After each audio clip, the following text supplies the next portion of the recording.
Só uma nota, as perguntas são depois das apresentações. Antes do Paulo. Obrigado, Vítor.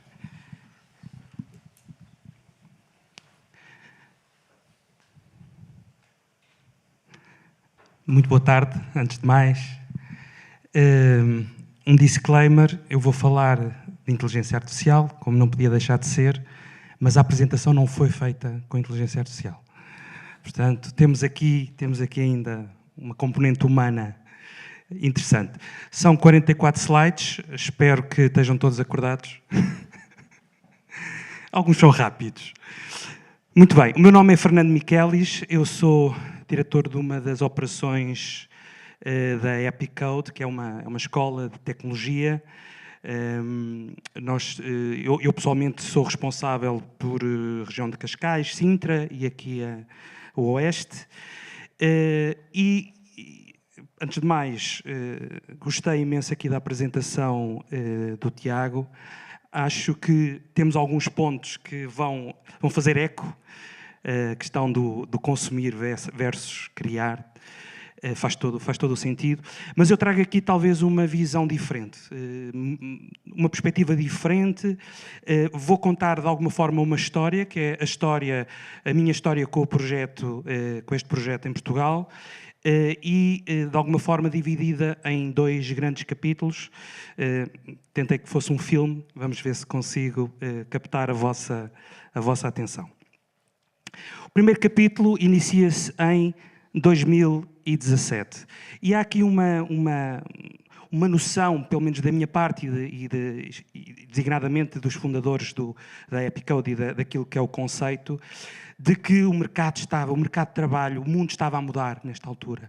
Portanto, temos competências que deixam de ser somente técnicas, passam a transversais, temos profissões que não existem e de repente aparecem, outras que existem e desaparecem, temos uma visão de que, ao contrário dos nossos pais e dos nossos avós, não temos que trabalhar por conta de outra, não temos que trabalhar em projetos de outros, podemos nós criar o nosso próprio projeto, podemos nós empreender, e às vezes empreender até trabalhando para outros. Portanto, há aqui uma transformação significativa daquilo que é o mercado de trabalho, e muito também isto nasce do Fórum Económico Mundial, que define, mais ou menos em 2015, aquilo que são as competências do século XXI. E aqui no âmbito que nós falamos é o da educação. Portanto, o que nós sentíamos é que não havia dúvidas que as nossas crianças, os nossos jovens, os nossos filhos iriam usar tecnologia. A questão é se vão aprender a pensar com ela, ou se vão ver a tecnologia como um fim em si. Esta questão leva-nos a fazer uma análise daquilo que é a nossa visão do que é a literacia, ou do que deveria ser a literacia digital. E nós dividimos aqui em 4 estágios diferentes.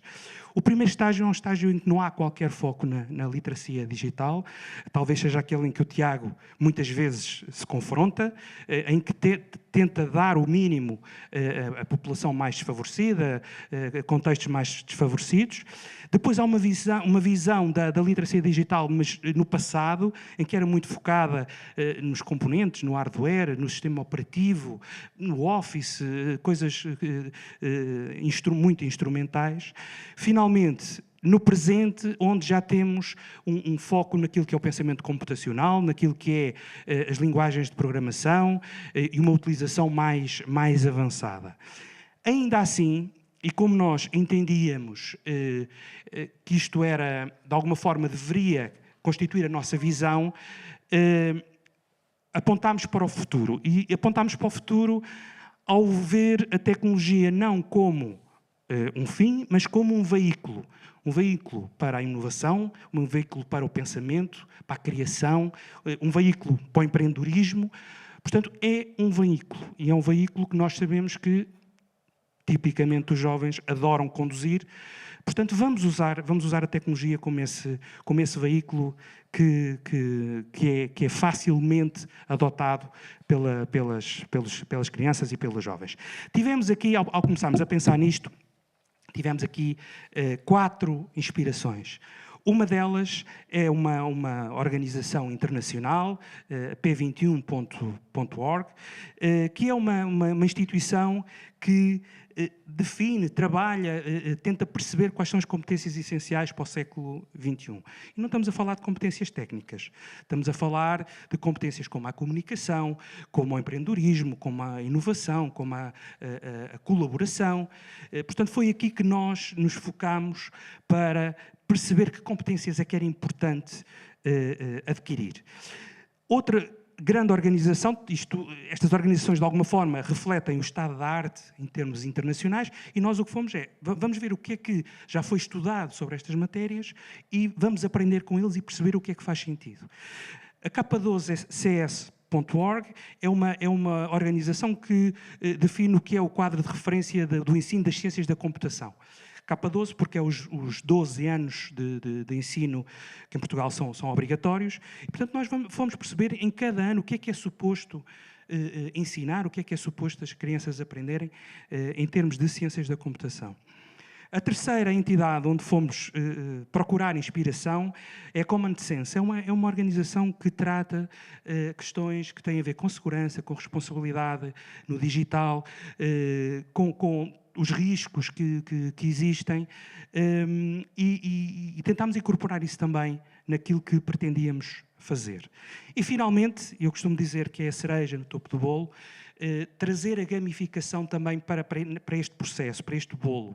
Ou seja, aprender, mas com uma perspectiva de algo lúdica, algo que trouxesse alguma competição saudável e criasse entusiasmo e criasse interesse por parte das crianças e dos jovens que nós queríamos impactar. Os ingredientes eram aqueles e nós tentámos criar um bolo que foi uma metodologia que continha 4 princípios didáticos que para nós eram centrais. O primeiro, aprendizagem baseada em problemas. Ou seja, tudo começa com um problema e com um problema real. Nós vamos tentar resolver um problema, ou vamos propor, desafiar os nossos, neste caso alunos, a resolverem um problema da vida real. O segundo princípio é o da aprendizagem baseada em projetos. E aqui trazemos, incorporamos alguns princípios, por exemplo, do Lean Startup, com os protótipos, com os mínimos produtos viáveis. Trouxemos de metodologias mais evoluídas, incorporamos com a simplificação necessária para conseguir introduzir este princípio da aprendizagem baseada em projetos. Aprendizagem em colaboração, onde os alunos trabalham em equipas, com um princípio colaborativo, resolução de problemas. Aqui também incorporamos uma metodologia avançada, o Design Thinking, alguns de vocês com certeza já ouviram falar, que não é mais do que uma forma colaborativa de resolução de problemas centrada no ser humano. E, finalmente, um pensamento integrado e interdisciplinar, no sentido que sentíamos que a escola, ainda hoje, estava organizada por silos, por disciplinas que são estanques, por muitos esforços que o sistema educativo tente. É difícil que as disciplinas falem umas com as outras. Mas quando nós vamos para o mundo real, nós resolvemos o problema abraçando várias disciplinas. Ninguém resolve um problema só com a matemática, ou só com o português, ou só com a geografia. Nós precisamos de todas as disciplinas. Portanto, para nós fazia sentido que todas as disciplinas estivessem de alguma forma integradas e que pudessem ser usadas de uma forma integrada. E não como é dada ainda hoje. Os nossos filhos vão para a escola e têm o português, que é só português, a matemática, que é só matemática. E se calhar devíamos pensar numa abordagem muito mais integrada e onde todas as disciplinas falassem e se integrassem umas com as outras. Este gráfico, esta imagem, reflete aquilo que é, para mim, algo que me fascinou, quando não fui eu que, infelizmente, não fui eu que pensei.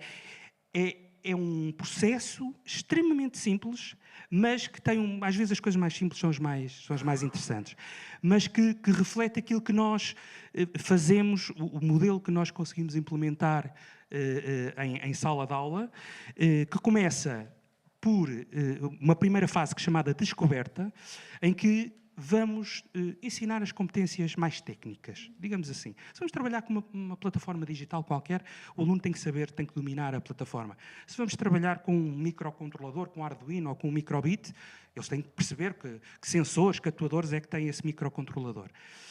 Numa segunda fase, nós chamamos missão. Porquê? Porque é aqui que vamos à resolução do problema. É aqui que nós vamos buscar um problema real e o vosso desafio é este. Vamos ter que resolver este problema. E é uma fase que não tem tecnologia, é uma fase, e à frente vão ver algumas imagens, que tem muita discussão, tem papel, tem lápis, tem trabalho colaborativo e tem, no final, ao ter uma solução. Portanto, é um desafio ao pensamento. É aqui que nós introduzimos o Design Thinking como formas, como uma metodologia também de encontrar soluções para um problema. E, finalmente, a construção. E aqui que se faz a magia. Porque, com aquilo que aprenderam na descoberta, com o problema e a solução que encontraram durante a fase da missão, e um planeamento que é feito ali na transição da missão para a construção, de uma forma autónoma, os alunos conseguem surpreender-nos com ideias, soluções, produtos que desenvolvem de forma independente. E ainda hoje, passados 7, 8 anos, eu me surpreendo com trabalhos que eles fazem, que não é o professor a fazer, não é o professor a sugerir, é tudo da cabeça deles. É muito, muito interessante. Portanto, eu acho que talvez aqui seja das coisas mais interessantes que eu tenha visto nos últimos tempos em termos de educação. Recursos de aprendizagem.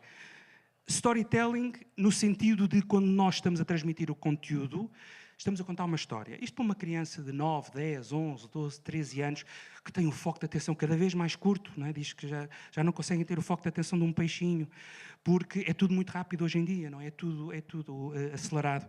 Portanto, temos que contar uma história para conseguir prender, quando estamos a dar um conteúdo mais aborrecido, um conteúdo mais técnico, tem que haver uma história. O Game Learning como um instrumento também de introduzir alguma gamificação nos processos de aprendizagem.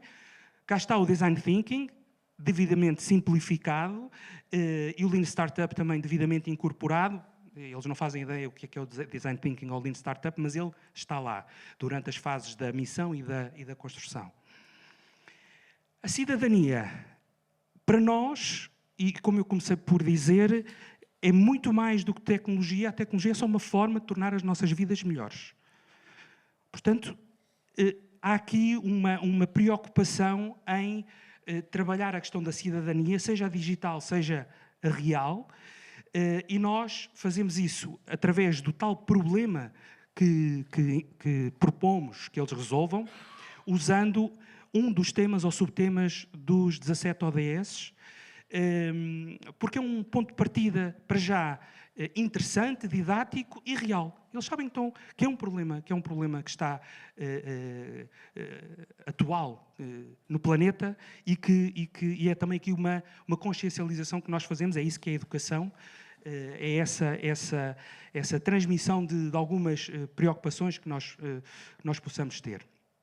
Este é um exemplo de uma das missões que tem a ver com sustentabilidade, cidades inteligentes, enfim, são inúmeras as missões que nós temos, mas é muito importante esta componente da cidadania. E, finalmente, o empreendedorismo, e aqui estamos a jogar em casa, não é? É algo que é central na nossa metodologia, porque, no final, eles vão construir um produto, na fase da construção, eles vão ter um produto e vão ter que vender o seu produto. Vão ter que vender a sua ideia, vão ter que vender a sua solução. No final vão ter que fazer um pitch idêntico ao que eu estou a fazer, um bocadinho mais curto, normalmente damos 5 minutos, para uma criança pequenina pode ser um desafio, mas também pode ser muito interessante. Eles fazem pitches incríveis de 5 minutos sobre o seu produto, os benefícios que ele pode trazer, e aqui há também um estímulo ao empreendedorismo, e eles, de alguma forma, poderem construir aquilo que pretendem e não pensarem que estão sempre dependentes de alguém, ou seja, terem aqui essa iniciativa. Este é um dos exemplos de duas crianças que estavam a fazer um pitch e estavam a explicar o que é que era uma aplicação, isto é uma linguagem de programação por blocos. uma das coisas que nós também fazemos questão é, antes da fase da construção, haver o tal pensamento e o tal planeamento. E aquilo que eu vos falei, em que eles estão com o lápis e estão com os papéis, são 2 documentos centrais que nós usamos na nossa metodologia. O primeiro é um Canvas, isto é um documento que é retirado da gestão, que ao fim e ao cabo eles conseguirem resumir a ideia deles numa folha A4. Qual é o problema? Neste caso é para uma app. Qual é o conceito da app? Qual é o mínimo produto viável? O design, as características? Eles vão ter que preencher isto tudo. E depois passam para uma segunda fase, que é já um primeiro protótipo, nós chamamos de protótipo de baixa fidelidade, é um desenho, onde eles vão ter que, se é uma app que estão a construir, vão ter que construir os 2 primeiros ecrãs da app. O mais engraçado é que, e acontece frequentemente, imaginem, estamos a terminar o primeiro período, eles fazem os 2 documentos, depois vamos de férias. O que é que acontece quando vimos em janeiro? Já ninguém se lembra de nada. Eles pegam nos papéis e está lá tudo. Está lá tudo, não é preciso o professor fazer revisão nenhuma, eles olham para aquilo, foram eles que fizeram, portanto, começam logo a trabalhar exatamente naquilo que pretendem, na solução, lembram-se da solução que encontraram e começam a trabalhar e a construir aquilo que idealizaram. É super interessante. Muito baseado aqui também no Maker, estou-me a lembrar no Maker Room, não é, Tiago, da vossa associação, é um Maker Space. Portanto, o aprender fazendo, vi isso também no teu slide, aprender fazendo, é assim que se aprende, é fazer.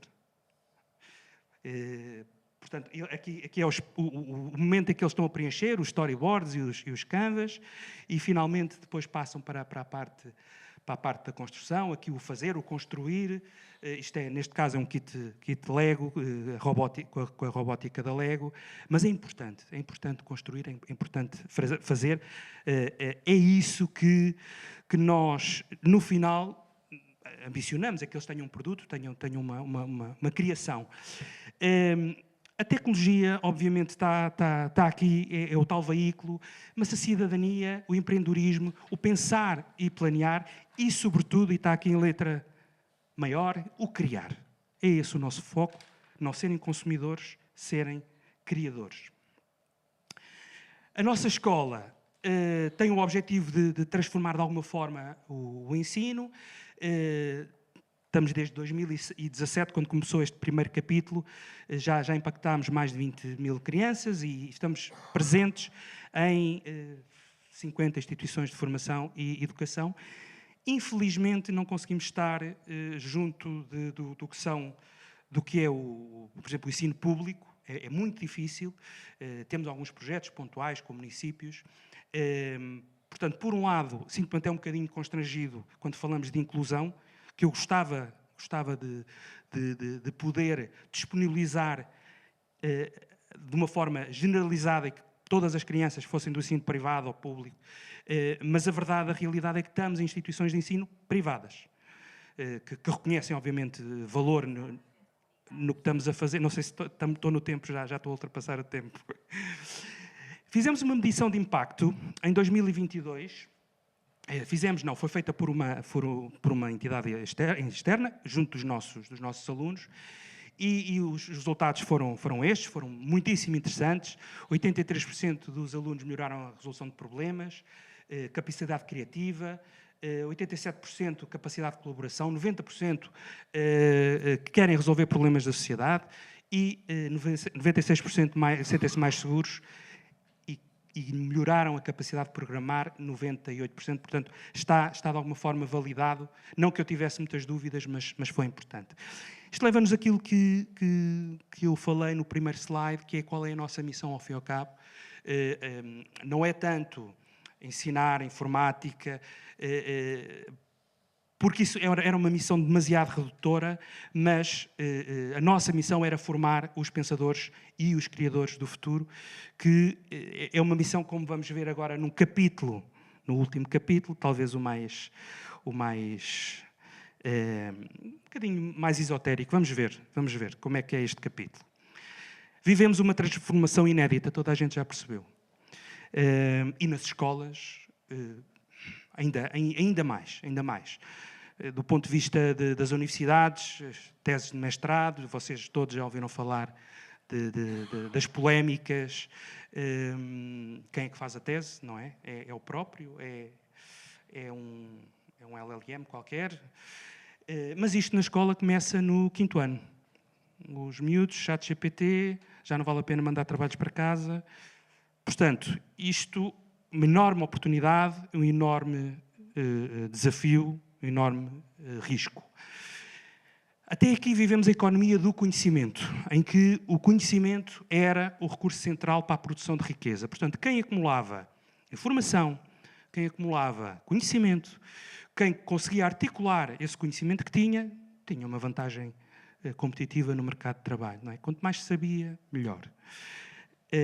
A partir do ano passado, isto sou eu que digo que é do ano passado, pode ser 2024 ou pode ser 2023, entramos numa economia pós-conhecimento. Portanto, é aqui que muda tudo. O conhecimento é abundante, é omnipresente. Nós já tínhamos o conhecimento abundante, mas havia o Google, nós conseguimos chegar, tínhamos toda a informação do mundo na palma da mão. É verdade, mas a maior parte de nós não sabia lá chegar. Ele estava lá, estava acessível, o problema muitas vezes era lá chegar. Agora não, agora temos aqui um intermediário que nos faz tudo, digere tudo, vai aos dados, vai ao conhecimento, digere tudo, dá-nos exatamente tudo como nós pretendemos. O foco neste momento desloca-se de ter o conhecimento para conseguir aplicar, combinar, criar valor a partir dessa abundância. Isto muda completamente as regras do jogo. Okay? E na educação também. Esta é a pirâmide do trabalho no futuro, eu diria que no presente. Nós vivíamos nas três primeiras layers, nas 3 primeiras camadas, o ter acesso aos dados, à informação, o ter o conhecimento intelectual e a capacidade de articular esse conhecimento, a lógica, e depois ter um conhecimento um bocadinho mais aprofundado quando falamos em pós-graduações, em mestrados, estamos a falar ali de um deeper knowledge. Isto hoje está tudo colocado em causa. Portanto, deslocou-se, a partir deste momento, o foco desloca-se para as últimas 4 camadas. A 5ª camada, conhecimento tácito, é aquilo que nós muitas vezes não sabemos que sabemos.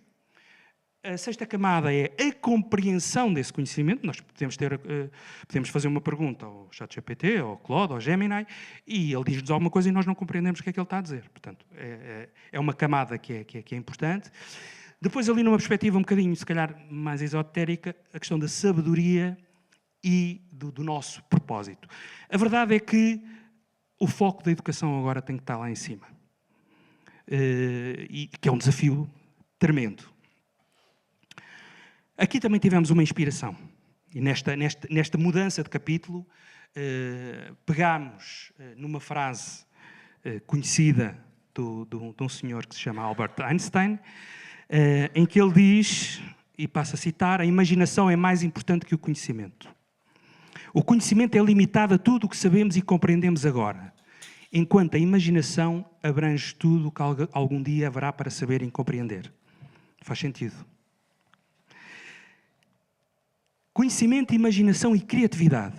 A imaginação é o processo de gerar ideias, enquanto a criatividade é o processo de colocar essas ideias em prática. E é baseado neste princípio muito simples que entendemos que há aqui questões que têm a ver com as habilidades puramente humanas que vão ser aquelas que vão ser fundamentais daqui para a frente. Já não vai ser saber muito de matemática, saber muito de português, saber muito de geografia, já não vai ser isso. Vai ser intuição, emoções, criatividade, imaginação, ética, empatia, consciência, valores, mistério e compaixão. Tudo o que são habilidades que não podem ser automatizadas, não podem ser de alguma forma replicadas, não podem ser digitalizadas, é que vão criar valor. O futuro não pertencerá aos alunos que usam inteligência artificial. Pertencerá aos alunos que sabem imaginar, pensar e criar com inteligência artificial. Não temos soluções nesta altura. Acho que ninguém sabe. Há pouco estávamos a falar, o Vítor e o Tiago, como é que isto vai acabar? Será que no final vai haver só uma IA, como agora só temos o Google, não é? Vai haver só uma IA? Será que o mundo vai acabar? Também se fala nisso. Que a IA pode tomar conta disto tudo. Não sabemos. Ninguém sabe, vamos ser otimistas. Agora, sabemos que a inteligência artificial baixa drasticamente o preço das respostas. Portanto, as respostas são fáceis, são abundantes.